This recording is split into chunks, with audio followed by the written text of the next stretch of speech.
খেলা শুরুর আগে তুর্কি প্রিন্স আর্দা গুলার ড্রেসিং রুমে বুক ফুলাইয়া বলছিলেন, আমরা অস্ট্রেলিয়ার চেয়ে সেরা দল, ম্যাচটা আমরাই জিতবো। ভাইরে ভাই, কনফিডেন্স দেখে মনে হচ্ছিল অস্ট্রেলিয়া ফুটবল খেলতে নামে নাই, ক্রিকেট ব্যাট হাতে মাঠে নেমে গেছে। কিন্তু 90 মিনিট পর গুলার ভাইয়ের সেই বাণীবদ্ধ ডায়লগ এখন আর খুঁজে পাওয়া যাচ্ছে না। আসলে অতিরিক্ত কনফিডেন্স মাঝে মাঝে কেমন ব্যাকফায়ার করে, সেটা কাল তুরস্ক হাতে নাতে প্রমাণ পাইল। পুরো ম্যাচে শট নিয়েছে কয়টা জানেন? 28টা। হ্যাঁ, ঠিকই শুনেছেন, 28টা শট, কিন্তু গোল বিগ জিরো। অজি কিপার যেন গোল পোস্টে জাল না আঠা লাগিয়ে রাখছিল। তুরস্কের আক্রমণগুলো দেখে মনে হচ্ছিল ওরা গোল করতে না, গোল পোস্টের পেছনে থাকা দর্শকদের ম্যাচ প্র্যাকটিস করাইতে নামছে। অনেকে তুরস্কের এবারের টুর্নামেন্টে ডার্ক হর্স বলছিল, কিন্তু কালকের ম্যাচ দেখে মনে হইল ডার্ক হর্স না, ওরা আসলে 20 বছর আগের কোনো ব্ল্যাক অ্যান্ড হোয়াইট জমানার ফুটবল খেলতে নামছে। ভাইরে ভাই, মডার্ন ফুটবলে লো ব্লক কাউন্টার অ্যাটাকিং টিমের সামনে এই জামানায় কেউ এমন ফুটবল খেলে? তুরস্কের ট্রানজিশন নাই, অফ দ্য বল মুভমেন্ট দর্শক সারি পাবলিকের চেয়েও স্লো। আর সবচেয়ে বড় কমেডি হইল তাদের জোন সেভ, জোন 5, জোন 8 আর হাফ স্পেস ডিফেন্ডিং। অস্ট্রেলিয়ান প্লেয়াররা যখন উইং দিয়ে ঢুকতেছিল, তুর্কি ডিফেন্ডারদের দেখে মনে হচ্ছিল তারা ট্রাফিক সিগন্যালে দাঁড়িয়ে ভাবতেছে বামে যাব নাকি ডানে।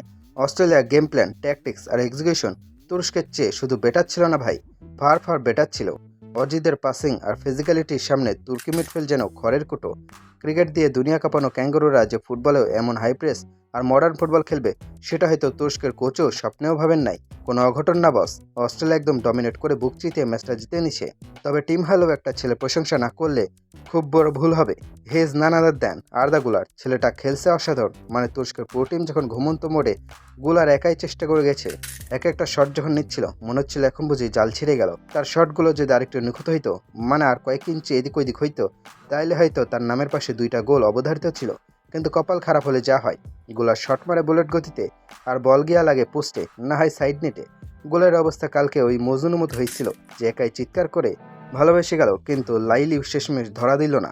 মানে ফুটবল ম্যাচের প্রথমার্ধে হাকান চাহালুলু আর কচুকরা মাঠে ছিলেন কিনা তা নিয়ে সিআইডি তদন্ত দরকার। প্রথমার্ধে তো তুরস্ক খেলাইতেই ছিল না, মনে ছিল না এরা মাঠের ঘাস কাউন্ট করতেছেন। কিন্তু গেমের সিনারিও একটু বদলালো কখন, যখন বেঞ্চে থেকে কেনান আর মুলদুর আর আগুন মাঠে নামলো। এই 3 মূর্তি মাঠে নামার পর তুরস্কের ইঞ্জিন যেন একটু সচল হইল। আস্তে আস্তে গেমটা তুর্কি কন্ট্রোলে যাওয়া শুরু করলো, বল পজিশন বাড়লো, অ্যাটাকের ধার বাড়লো। কিন্তু ততক্ষণে অনেক দেরি হয়ে গেছে বস। ততক্ষণে অস্ট্রেলিয়া ডিফেন্সে এমন গ্রেট ওয়াল অফ চাইনা বানায় ফেলছে যে সেখানে কেনান আগুনদের ছেনো হাতুড়ির বাড়ি কোনো কামেই আসে নাই। প্রথমাদের ওই ছন্নছাড় ডিফেন্ডিংয়ের খেসারত যে 2-0 ব্যবধানে দিতে হবে, সেটা বদলি প্লেয়াররা নামার পরে বোঝা যাচ্ছিল। সো ফাইনাল ভিকটিম কি? Talk of the town. তুরস্ককে জাস্ট উড়িয়ে দিল অস্ট্রেলিয়া। যারা ভেবেছিলেন অজিরা শুধু ক্রিকেটে কামড় দিতে জানে, তাদের চোখ কপালে তুলে দিয়ে ফুটবলার ক্যাঙ্গারুরা দেখিয়ে দিল মেন্টালিটি এবং ফিজিক্যাল ফিটনেস থাকলে মডার্ন ফুটবল কীভাবে খেলতে হয়। গুলার ইলদিজদের নিয়ে যে